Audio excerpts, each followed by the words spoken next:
Welcome to the Tech Egg. Don't get scrambled. Enjoy the video. You must be the account owner or parent to change controls. First, sign in with the account that created the Roblox profile. If you are the parent, use your parent email and password.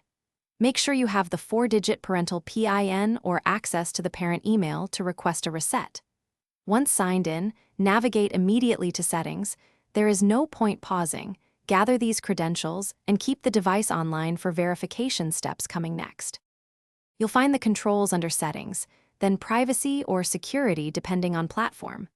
Once there, turn off account restrictions or raise the age limit and relax chat filters. These options explain why certain features were blocked. Make sure you follow prompts to verify with the parent email or enter the 4-digit PIN, because Roblox requires confirmation to prevent unauthorized changes. Take your time on each toggle, once you've changed settings, sign out and sign back in so changes propagate to all devices. Test the features you needed and make sure safety options still match what you want. Parents should keep chat filters or contact limits if desired. If a PIN was lost, request a reset through the parent email or use Roblox support to verify account ownership. Do not attempt to circumvent controls. If something fails, contact support with proof of ownership for a proper resolution.